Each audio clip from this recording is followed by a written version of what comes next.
तो फ्रेंड्स, कैसे हैं आप सब? क्या हाल चाल है आप लोगों के?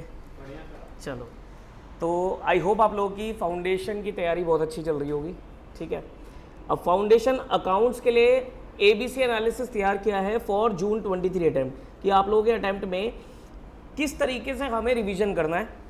चैप्टर वाइज मैंने ABC कैटेगरी में डिवाइड किया है, और मज़े की बात क्या है, C कैटेगरी कुछ है ही नहीं।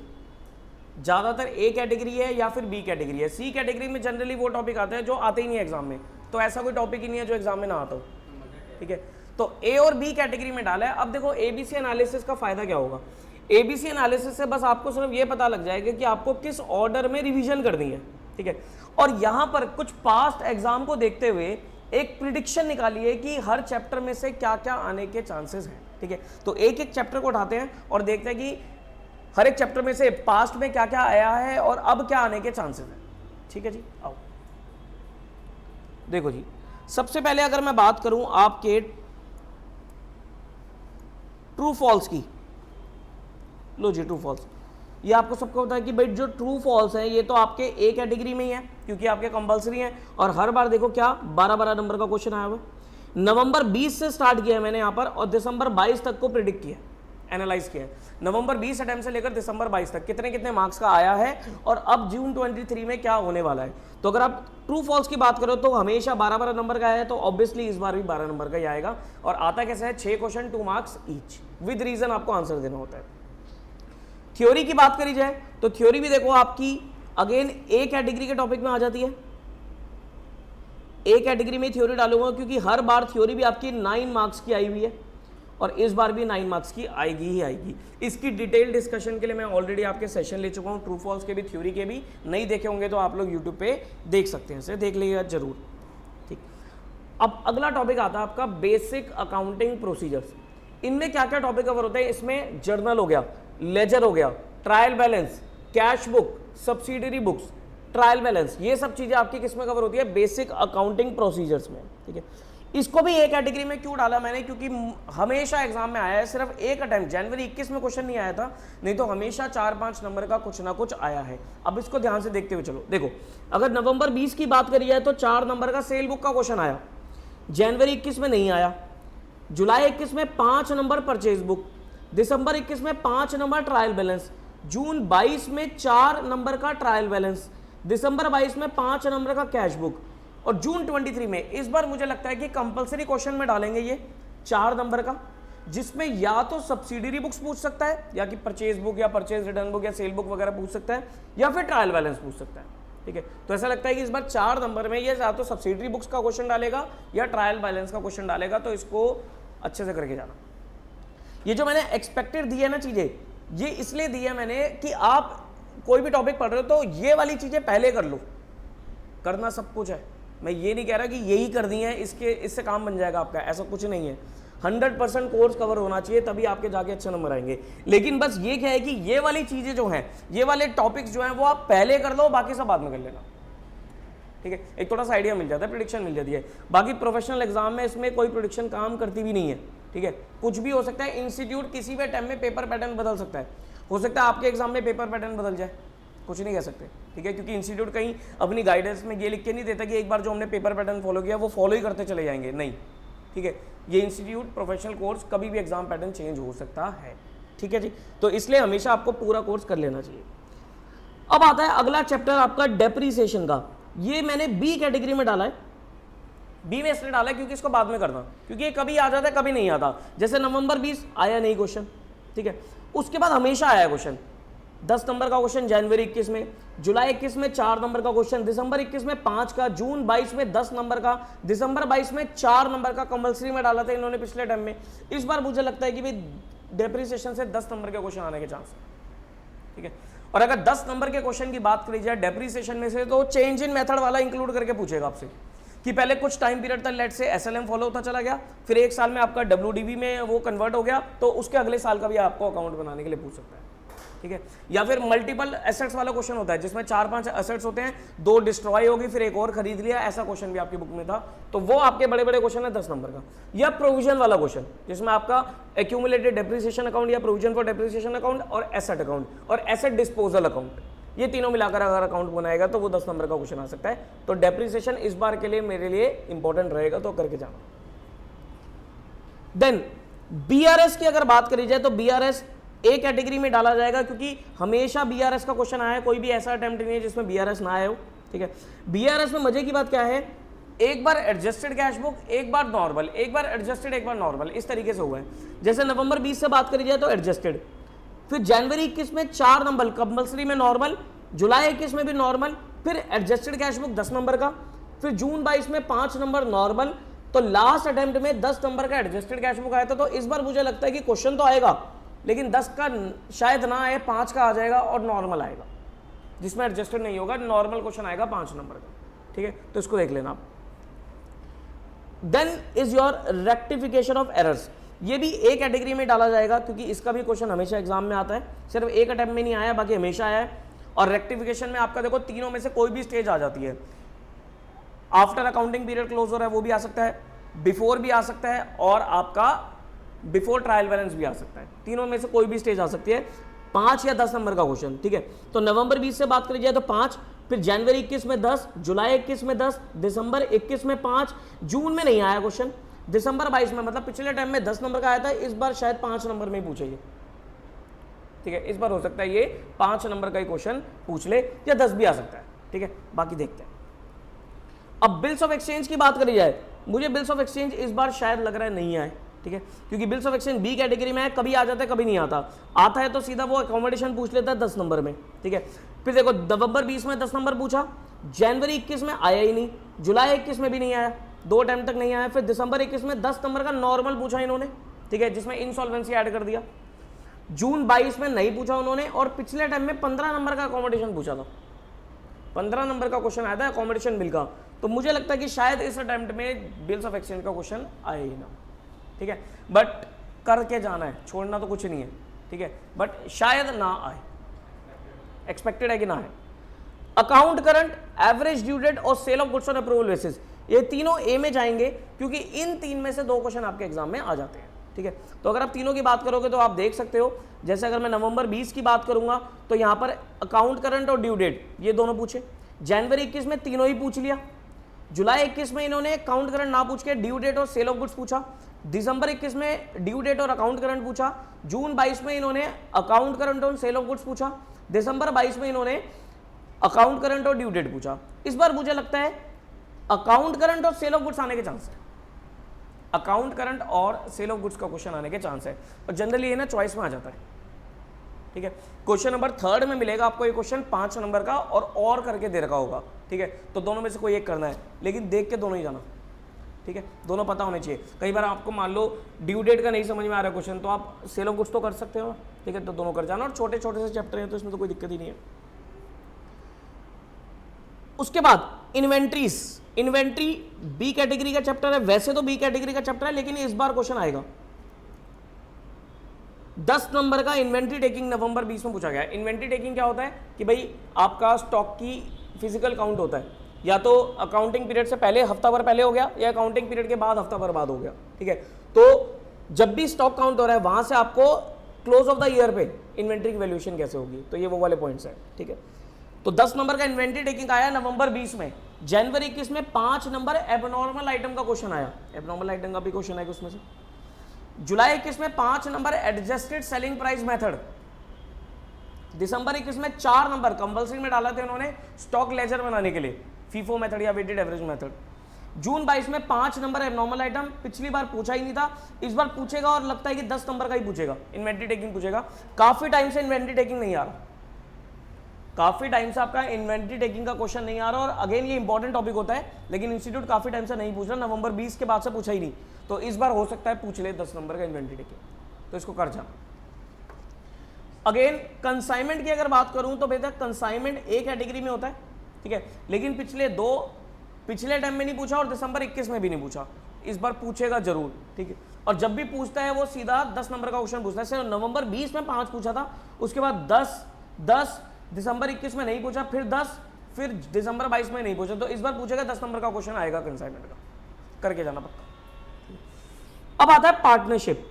देखो पार्टनरशिप की बात करी जाए तो पार्टनरशिप आपके एग्जाम में 15 नंबर की आती है। एक 10 नंबर का क्वेश्चन और एक 5 नंबर का छोटा क्वेश्चन, ठीक है। 10 नंबर के क्वेश्चन में आपका एडमिशन, रिटायरमेंट या डेथ, और 5 नंबर में आपका गुडविल वैल्यूएशन या फंडामेंटल्स का क्वेश्चन, इस तरीके से आता है, ठीक है। तो अगर बात करी जाए नवंबर 20 की, तो 10 नंबर एडमिशन पूछा और रिटायरमेंट पूछा, सिर्फ 10 नंबर का आया। जनवरी में आपका 10 नंबर का डेथ का क्वेश्चन आया, उसके बाद से हमेशा 15-15 नंबर की आ रही है। जुलाई 21 से 5 नंबर जेएलपी, 10 नंबर डेथ। फिर दिसंबर 21 में 10 नंबर का एडमिशन, 5 नंबर फंडामेंटल्स। जून 22 में 5 नंबर गुडविल वैल्यूएशन और 10 नंबर रिटायरमेंट। दिसंबर 22 में 10 नंबर का एडमिशन, 5 नंबर की गुडविल वैल्यूएशन। इस बार मुझे लगता है कि भाई 10 नंबर का क्वेश्चन अगर ये डालेगा तो डेथ से डाल सकता है, क्योंकि काफी टाइम से डेथ नहीं पूछा इन्होंने, तो डेथ हो सकता है इस बार पूछ ले, ठीक है। तो डेथ का क्वेश्चन कर जाना। और 5 नंबर में देखो, 5 नंबर में या तो गुडविल है या फंडामेंटल्स है या फिर जेएलपी भी है, ठीक है। तो तीनों में से कुछ भी आ सकता है, इसके लिए मैं नहीं बोल सकता कि यही आएगा, कुछ भी आ सकता है। गुडविल भी आ सकता है, फंडामेंटल्स भी आ सकता है, जेएलपी का भी 5 नंबर का क्वेश्चन आ सकता है, लेकिन आएगा 15 नंबर में पार्टनरशिप, ठीक है, जरूर करनी है आपको। अब आता है एनपीओ। एनपीओ बड़ा सही है, एक कैटेगरी का टॉपिक है और इसमें एक अटेम्प्ट में इनकम एक्सपेंडिचर, एक अटेम्प्ट में रिसीट एंड पेमेंट, ऐसे करके पूछ रहा है, ठीक है। जैसे अगर मैं नवंबर से बात करूं तो नवंबर 20 में इन्होंने इनकम एक्सपेंडिचर और बैलेंस शीट पूछी 10 नंबर में। जैन 21 की बात करूं तो 10 नंबर में रिसीट पेमेंट और बैलेंस शीट। जुलाई 21 में इनकम एक्सपेंडिचर, फिर रिसीट पेमेंट बैलेंस शीट, फिर इनकम एक्सपेंडिचर, फिर रिसीट पेमेंट, ऐसे कर करके पूछ रहा है ये, चेंज कर करके। तो इस बार जो लग रहा है income expenditure plus balance sheet 10 number में, ठीक है। अगर मैं इसी ट्रेंड को देखता हुआ चलूं तो इनकम एक्सपेंडिचर और बैलेंस शीट बनती है, ठीक है। Final accounts again important chapter है, 10 नंबर का या 15 का, 20-20 नंबर तक भी पूछा गया, ठीक है। एक कैटेगरी का चैप्टर है, इसमें अगर नवंबर 20 की बात करूं तो 5 नंबर बेसिक कैलकुलेशन और 10 नंबर का मैन्युफैक्चरिंग एंटिटीज। फिर जनवरी 21 में 10 number non manufacturing plus 5 number basic calculation. जुलाई 21 में 10 number non manufacturing plus 5 number का आपका प्रोविजन और रिजर्व वाला क्वेश्चन। दिसंबर 21 में 15 नंबर का मैन्युफैक्चरिंग एंटिटी। जून 22 में 20 नंबर का मैन्युफैक्चरिंग एंटिटी। दिसंबर 22 में 10 नंबर का नॉन मैन्युफैक्चरिंग एंटिटी में करेक्शन वाला क्वेश्चन था, एक करेक्टेड प्रॉफिट निकालना होता था आपको, ठीक है। इस बार आई थिंक कि 10 नंबर का क्वेश्चन आएगा और नॉन मैन्युफैक्चरिंग से आने के चांस है इस बार, ठीक है, क्योंकि काफी टाइम से मैन्युफैक्चरिंग बड़े बड़े पूछ चुका है, तो हो सकता है इस बार ये 10 नंबर में आपसे मैन्युफैक्चरिंग एंटिटी का क्वेश्चन पूछ ले, ठीक है जी। अब आता है शेयर कैपिटल और डिबेंचर, ये दोनों, शेयर कैपिटल ए में जाता है, डिबेंचर बी में जाता है, ये दोनों मिलाकर 15 नंबर का है, लेकिन एक ही ऐसा अटेम्प्ट हुआ है जहां पर इन्होंने शेयर कैपिटल 10 का और डिबेंचर 5 का पूछा है, उसके बाद काफी टाइम से पूछ ही नहीं रहा। हो सकता है इंस्टीट्यूट इस चैप्टर को ही भूल गया हो पूछना, ठीक है, बट क्या कह सकते हैं, वो शेयर कैपिटल ही पूछे जा रहे हैं। तो 15 नंबर का जर्नल, 15 नंबर का जर्नल एंट्रीज, 15 नंबर की जर्नल एंट्रीज, जनवरी 21, जुलाई 21, दिसंबर 21। जून 22 में क्या हुआ, journal plus interest on calls in advance calls in arrears पूछ लिया। दिसंबर 22 में 15 नंबर में जर्नल प्लस बैलेंस शीट बनवा ली इन्होंने आपसे। इस बार मुझे लगता है 15 नंबर में जर्नल प्लस इंटरेस्ट वाली काम पूछ सकता है आपसे, जर्नल एंट्रीज वो इंटरेस्ट वाली, ठीक है, तो उसको आप देख कर जाना। तो ये है आपका एबीसी एनालिसिस, इस तरीके से आपको तैयार करनी है, मतलब जो ए कैटेगरी वाले चैप्टर्स है। अब देखो ए कैटेगरी में क्या क्या निकलता है आपका, true false, theory, basic accounting, BRS, rectification, account current, average due date, sale of approval basis, consignment, partnership, NPO, final accounts और शेयर कैपिटल, ये सारे आपके ए में है। तो पहले इनको करके चलना, पहले इनको करके चलना, उसके बाद ये डेप्रिसिएशन हो गया बी में, बिल्स ऑफ एक्सचेंज हो गया बी में, इन्वेंट्रीज हो गया बी में, और आपका डिबेंचर्स हो गया बी में, ये बाद में उठाना, पहले इनको कर लेना। बात समझ में आती है, ठीक है, इस तरीके से आप काम करके चलना, ओके। अब इसके साथ साथ इस तरीके से आपका पेपर पैटर्न भी रहता है, इसको भी एक बार देख लेते हैं कि भाई क्वेश्चन नंबर 1 आप लोगों का कंपलसरी क्वेश्चन होता है, कंपलसरी है 20 मार्क्स, इसमें ट्रू फॉल्स आ गए 6 क्वेश्चन 2 मार्क्स ईच रीजन के साथ, थ्योरी 4 मार्क्स, ठीक है, प्रैक्टिकल 4 मार्क्स। इसमें क्या क्या पूछ सकता है, journal, ledger, trial balance, cash book, subsidiary books, depreciation, BRS और इन्वेंट्री भी डाला होगा इसमें मैंने आपको, इन्वेंट्री, ठीक है, मतलब कुछ भी आ सकता है इसमें से। मैंने इस बार जो प्रेडिक्शन निकाली है वो इसकी निकाली हुई है सब्सिडरी बुक्स, ठीक है, बाकी इनमें से कुछ भी आ सकता है, ठीक है। अब क्वेश्चन नंबर 2, इसमें 2 क्वेश्चन आते हैं 10-10 नंबर के, ज्यादातर इसमें जो चैप्टर पूछे जाते हैं वो rectification of errors, depreciation, BRS और इसके साथ आप ऐड कर सकते हो अगर करना चाहो तो कंसाइनमेंट, ठीक है। ये क्वेश्चन पूछ लेता है वो 10-10 नंबर के 2 क्वेश्चन, ठीक है, ज्यादातर आपको इन्हीं चैप्टर में से मिलेगा। Question number 2। क्वेश्चन नंबर 3 में क्या होता है, एक 10 नंबर का क्वेश्चन या तो कंसाइनमेंट का या इन्वेंट्री का, ठीक है। एक 5 नंबर का क्वेश्चन 5 नंबर में जैसे पार्टनरशिप में पूछ लिया, जेएलपी वाला पूछ लिया या गुडविल वाला, या फाइनल अकाउंट्स का कोई 5 नंबर का पूछ लिया, या इन्वेंट्री पूछ लिया, या बिल्स ऑफ एक्सचेंज पूछ लिया, ठीक है। और एक 5 नंबर का इसमें इंटरनल चॉइस है, इसमें इन्हीं 3 चैप्टर में से मिलेगा आपको, ड्यू डेट, अकाउंट करंट और अप्रूवल बेसिस वाला। समझ में आ रहा है थोड़ा पेपर पैटर्न किस तरीके से होता है। अब क्वेश्चन नंबर 4 और 5 इनमें अगेन आपके 10-10 नंबर के भी क्वेश्चन आ सकते हैं, 15-5 का भी आ सकता है, अकेला 20 का भी आ सकता है, लेकिन ये इन्हीं चैप्टर में से होगा 4 और 5, पार्टनरशिप, फाइनल अकाउंट्स और एनपीओ। तो आप ये भी कह सकते हो कि sir partnership, final accounts, NPO ये मिलाकर आपके 40 नंबर के चैप्टर हैं। ये 3 चैप्टर 40 से 45 कवर कर देंगे, ठीक है। लेकिन मैं ये कभी नहीं बोलूंगा आपको कि इनसे शुरुआत करना रिवीजन की, ये टाइम कंज्यूमिंग चैप्टर है। पहले छोटे छोटे चैप्टर्स को कर लेना चाहिए, उसके बाद इनको बीच में उठाना चाहिए, क्योंकि अगर इन्हीं से करोगे तो टाइम इतना खा जाएंगे कि आप छोटे चैप्टर पर टाइम नहीं दे पाओगे। समझ पा रहे हो, ठीक है। तो पहले छोटे छोटे चीजों को निपटा लो, और उसके बाद आता है question number 6, share capital debenture 15 marks की और थ्योरी क्वेश्चन 5 नंबर का। ये आपका पेपर पैटर्न, ठीक है। नाउ द क्वेश्चन इज कि सर हमें चॉइस में एक क्वेश्चन छोड़ने का मौका मिलता है, तो क्या छोड़ना चाहिए। देखो क्वेश्चन नंबर 1 ये तो करना ही करना है, क्वेश्चन नंबर 2 कभी मत छोड़ना, क्योंकि इसमें से क्या पूछेगा, रेक्टिफिकेशन, डेप्रिसिएशन, बीआरएस, इस पर कमांड बच्चों की अच्छी होती है, तो इसमें नहीं छोड़ना चाहिए आपको। क्वेश्चन नंबर 3 ये इंटरनल चॉइस जब दे रहे हैं तो इसमें क्यों छोड़ोगे, छोटे छोटे क्वेश्चन है इसमें, इसलिए मैंने बोला छोटे चैप्टर पहले करना, तो क्वेश्चन नंबर 3 आपका जरूर करना है। क्वेश्चन नंबर 6 ये जरूर कर लेना चाहिए, ये पूरे नंबर दिलवाएगा आपको, शेयर कैपिटल डिबेंचर, और एक थ्योरी का क्वेश्चन, थोड़ी बहुत आपको थ्योरी याद रखनी पड़ेगी। Now the question is sir इनमें से ही आपको चॉइस छोड़नी है, 4th और 5th में से ही आपको चॉइस छोड़नी चाहिए। अगर आपने 4th और 5th दोनों अटेम्प्ट कर दिए एग्जाम में, आपका पेपर छूटेगा, लेंथी क्वेश्चंस, ये दोनों टाइम कंज्यूमिंग क्वेश्चन है, इसलिए मैं यही एडवाइस करूंगा कि 4th और 5th में से छोड़ देना, पेपर पूरा हो जाएगा। जनरली बच्चों का पेपर पूरा क्यों नहीं होता ना, वो या तो 6 छोड़ देंगे, या 3 छोड़ देंगे, या 2 छोड़ देंगे, ये दोनों करेंगे। ये दोनों 40 नंबर में ऑब्वियसली आधे से ज़्यादा टाइम तो यही खा जाएंगे, कहने को 40 नंबर, लेकिन आधे से ज़्यादा टाइम खाएंगे। तो इनमें से एक चॉइस छोड़ देना, वो आपका डिपेंड करता है कि भाई आपको इन 3 में से जो चैप्टर में थोड़ी सी भी दिक्कत है उसको छोड़ सकते हो। फॉर एग्जाम्पल जैसे बच्चों को मान लो एनपीओ में दिक्कत है, लेट्स से एनपीओ में दिक्कत है और एनपीओ क्वेश्चन नंबर 4th में आ गया, लेकिन ये देख लेना कि क्वेश्चन 4th में बड़ा ही क्वेश्चन होना चाहिए। मान लो एनपीओ 5 नंबर का है लेकिन दूसरा कोई 15 नंबर का है, तो एनपीओ के चक्कर में वो 15 मत छोड़ देना, इतना तो आप समझ जाओगे, ठीक है। तो एनपीओ अगर 10 नंबर का है या 15 का या 20 का है, ऑब्वियसली वही छोड़ोगे आप, अगर आपको नहीं आता तो। कई बार ऐसा होता है कि आपने क्वेश्चन पढ़ लिया और आपको लग रहा है तो बहुत सिंपल सा क्वेश्चन पूछ लिया एनपीओ का, और पार्टनरशिप टेढ़ा पूछ लिया या फाइनल अकाउंट टफ पूछ लिया, तो एनपीओ करना ही पड़ सकता है। इसीलिए मैं बोलता हूँ कि आपको एक भी चैप्टर को ऐसा नहीं करना बिल्कुल ब्लैंक जा रहे हो उसमें, क्योंकि मजबूरी में कुछ भी करना पड़ सकता है। समझो मेरी बात, इस तरीके से आप लोगों को काम करना चाहिए, ठीक है। समझ गए पेपर पैटर्न वगैरह, ये मैं अभी आपको पीडीएफ शेयर कर दूंगा एबीसी वाली, आप संभाल के रखना, आपको रिवीजन करोगे तो आपको काम आएगी। नाउ रिवीजन मैराथन,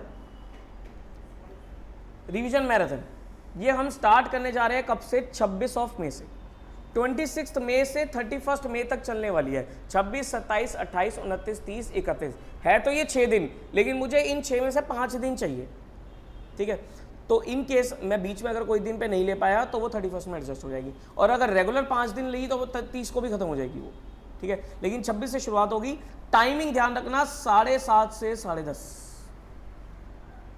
ठीक है। 7:30 to 10:30 3 आवर्स की मैराथन रहेगी, ठीक है। इसका डिटेल शेड्यूल मैं आपको अगली वीडियो में दूंगा कि इसमें डिटेल कैसे कैसे हमें करना है, ठीक है। तो वो वीडियो आपको अगली वीडियो मिलेगी, उसका पूरा शेड्यूल कि भाई डे 1 पे क्या होगा, डे 2 पे क्या होगा, डे 3 पे क्या होगा, पूरा शेड्यूल मैं आपको बना के दूंगा। बस आप ध्यान रखना हम इसमें कवर क्या क्या करने वाले हैं, 100% कॉन्सेप्ट कवर करेंगे। मेरा पहला ध्यान कॉन्सेप्ट पे रहेगा, क्योंकि मैंने अभी वाले पेपर देख लिए हैं कि conceptual clarity is very important. अगर आपके कॉन्सेप्ट पक्के हैं तो क्वेश्चन कुछ भी आ जाएगा, आप एग्जाम में कर दोगे, ठीक है। क्योंकि इंस्टीट्यूट पेपर का लेवल थोड़ा बढ़ाता जा रहा है, ठीक है, कॉन्सेप्चुअल चीजें पूछता जा रहा है, तो आपको कॉन्सेप्ट्स पे पूरा ध्यान रखना है। तो मेरा भी पहला पूरा ध्यान कॉन्सेप्ट्स पे रहेगा। कॉन्सेप्ट्स के लिए मुझे कोई नोट्स नहीं देने, तुम्हें कुछ नहीं लिखवाना, मैं पहले सब कुछ लिखवा चुका हूँ। अब तुम्हें कुछ नहीं चाहिए, अब तुम्हें यहाँ पर आना है और सुनना है, सिर्फ सुनना है, ना कुछ लिखना ना कुछ करना, सिर्फ सुनते चले आना, क्योंकि मैं यहाँ पर आपका स्टडी मटेरियल ही उठा लूँगा ICI। और स्टडी मैट मतलब पूरा नहीं पढ़ने वाला, स्टडी मैट से टॉपिक देखते हुए हम उसको कॉन्सेप्ट को रिवाइज करते चले, ठीक है। साथ साथ मैं आपको क्या कराऊंगा, कॉन्सेप्ट खत्म होते ही हर चैप्टर वाइज RTP करेंगे, MTP करेंगे और PYQ करेंगे। मेरा टारगेट रहेगा कितने RTP PYQ, कम से कम 4 तो मैं आपको कराई दूं, कि पिछले 4 अटेम्प्ट के RTP, पिछले 4 अटेम्प्ट के PYQ, और अभी 2 MTP रिलीज करे, वो 2 MTP, ठीक है।